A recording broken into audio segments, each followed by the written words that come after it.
Brought to you by Hackensack University Health Network. Welcome to New Jersey Capitol Report. I'm Rafael P. Roman. And I'm Steve Adubato. It is our pleasure to have back again on Capitol Report Julie Roginsky, who is a Democratic strategist and president of Comprehensive Communications Group. Presidential politics 2016, a supporter of?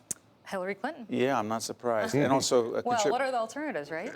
Is there no other alternative? I think there is no other alternative, not just for me, but for probably a lot of people who are independent and Republican as well. According to the last poll, I think a third of Republicans think that there is also an alternative to Hillary Clinton. I've heard you many times on Fox News as an analyst over there saying not so nice things about Donald Trump. Make the case as to why he's not a qualified candidate. Ill-equipped, ill-tempered, wholly unprepared, out of step with what the American promise has always been. But other than that? Yeah. Other than that, he's a nice guy. He's got nice hair. Other than that, there's really not much. Well, I've never actually seen it, or I've seen it. I've actually never. But stay on the substance here. Seriously, why do you think so many people have flocked to Donald Trump and some of the things that he has said? Julie, there are millions of Americans who are drawn to him. Why? I think there's a lot of anger in the land. I think there's a lot of transformational demographics going on, and I think there's a subgroup of people who see the America that they believe they grew up with no longer being here. Now, I think, first of all, that's a false premise, and secondly, that's not necessarily a bad thing, that we're more inclusive as a society. But he appeals to that very xenophobic, to me, trend in American politics that has always been here. First, now it's against Latinos and Muslims. It used to be against Italians and the Irish. It used to be against Catholics coming from all over the world, against Jews. And so this is a trend that we've seen historically over and over, and he's harnessed it, and he's ridden it, but it's not enough. But is it really all that? I mean, it seems like he's getting a lot of support, or at least some support, from the white working class. That's what I'm talking about. Yeah.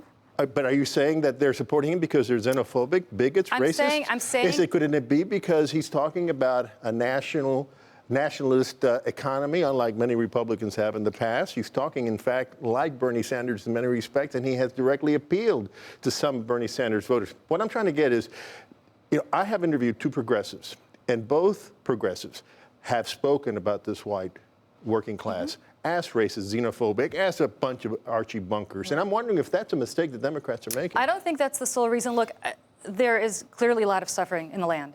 This recession is over technically, but it has left a lot of people behind. Real wage income growth hasn't grown in generations since Reagan, as a matter of fact. And so I understand completely why these people feel the way they do. However, I don't think that Donald Trump is the answer. I don't think Donald Trump thinks that Donald Trump is the answer. And in fact, what Donald Trump has done is flip-flopped on so many of these issues that you can cherry-pick whatever you want to hear from him. Yeah. He's kind of this avatar for whatever your hopes and dreams may be. But at the end of the day, look, I understand there's a lot of reluctance about Hillary Clinton from people that necessarily she's not somebody that would vote for. Because they don't trust her. For whatever. Many don't. Many don't. Including many in New Jersey don't trust her. Clearly, for whatever reason, she doesn't appeal to everybody. If Ted Cruz were running, if Mitt Romney were running 4 years ago, if any of these Republicans, John Kasich, Chris Christie for that matter, if they were running, I would understand the appeal of those people. But the problem for Trump is he's been so inconsistent on so many issues, it is virtually impossible to be consistently for him on any basis. Let's bring this back to New Jersey. This is New Jersey Capitol Report we're seeing in the region, but in New Jersey. New Jersey's historical presidential voting pattern. Describe it and talk about how you believe. By the way, Del Florio, who's a Republican strategist, will be joining us in this program as well, and we'll be joined by Max Pizarro, who's the editor of PolitickerNJ. That is the place to go if you want to know about political news a little bit later on. Your sense of New Jersey's political voting pattern in presidential politics? Well, we haven't voted Republican since '88, which is when the first George Bush ran. Progressively more diverse and therefore progressively more Democratic.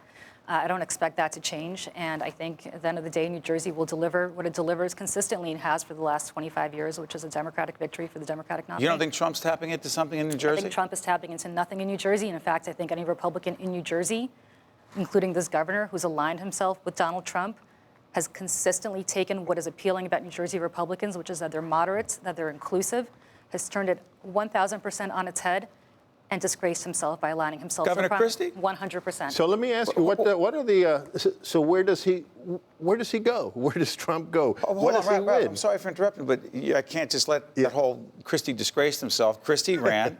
Christie was the first among the Republican candidates to jump on board. Right. Others have not. Right. How does he disgrace himself by saying that's the candidate who's going to be the presumptive nominee? I'm on board. How does that disgrace himself? Because Chris Christie, who years ago stood up for a Muslim judge to the xenophobes in his own party and said, I'm not going to allow this Muslim judge to be disgraced just because of his religion, now is the same most prominent surrogate for a man who wants to ban 1.6 billion of the world's Muslims from coming here. Chris Christie, the man who represents New Jersey, is now endorsing a man who said that Muslims in Jersey City, without any basis, were celebrating that one issue, he shouldn't do it? On various issues, on every issue. This is not what New Jersey is about. We're an inclusive state. This governor and I may disagree on fiscal issues, we may disagree on some social issues, but this is a core fundamental value, and this is not the Chris Christie that we were sold not once but twice in the state. Yeah. He's absolutely disgraced himself. And many Republicans who have supported Chris Christie in the past were shocked at his endorsement of Donald Trump and are not endorsing Donald Trump. But if, by the way, if Trump wins, Christie may have a place in this administration at a high level. Is it worth selling your soul for that, though? That's your characterization. Yeah, that's not what he thinks. But let's go back. Some people, you mentioned Ronald Reagan earlier, some people see parallels between Donald Trump and Ronald Reagan. The Democrats were eager, I remember, to run against Ronald Reagan. They thought that was a slam dunk. It turned out very differently. Is there any possibility that Donald Trump could become a Ronald Reagan, or is he going to be a Barry Goldwater? There's a possibility he can win. Of course, there's a possibility. Nobody should take anything for granted. What is the possibility? Of course, there's a possibility. Anything can happen. What would it take? I don't know.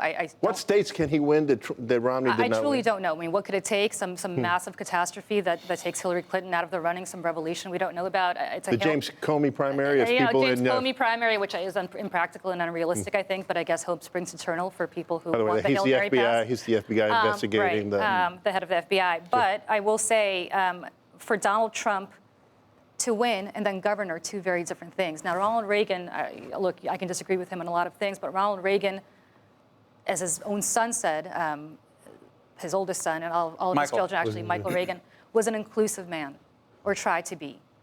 This is a man who excludes everybody, whether it's a Mexican judge or Muslims from coming here, or the way he's spoken about women. I mean, this is not, you're talking about whole cohorts of our nation that this man is completely dismissed and has spoken about disgracefully, and that's why I keep coming back to my point. Any Republican that aligns himself with him is tainted by him. Real quick, before I let you go, why do you think so many Americans and New Jerseyans do not trust Hillary Clinton, particularly as to how she handled the email situation?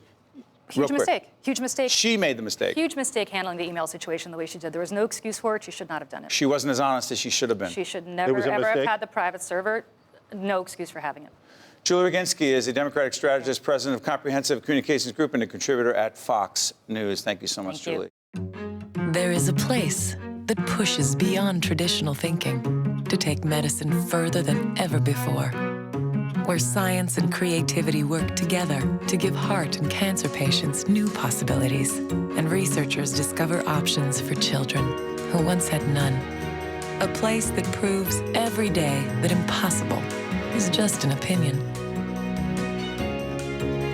Hackensack University Medical Center, where medicine meets innovation.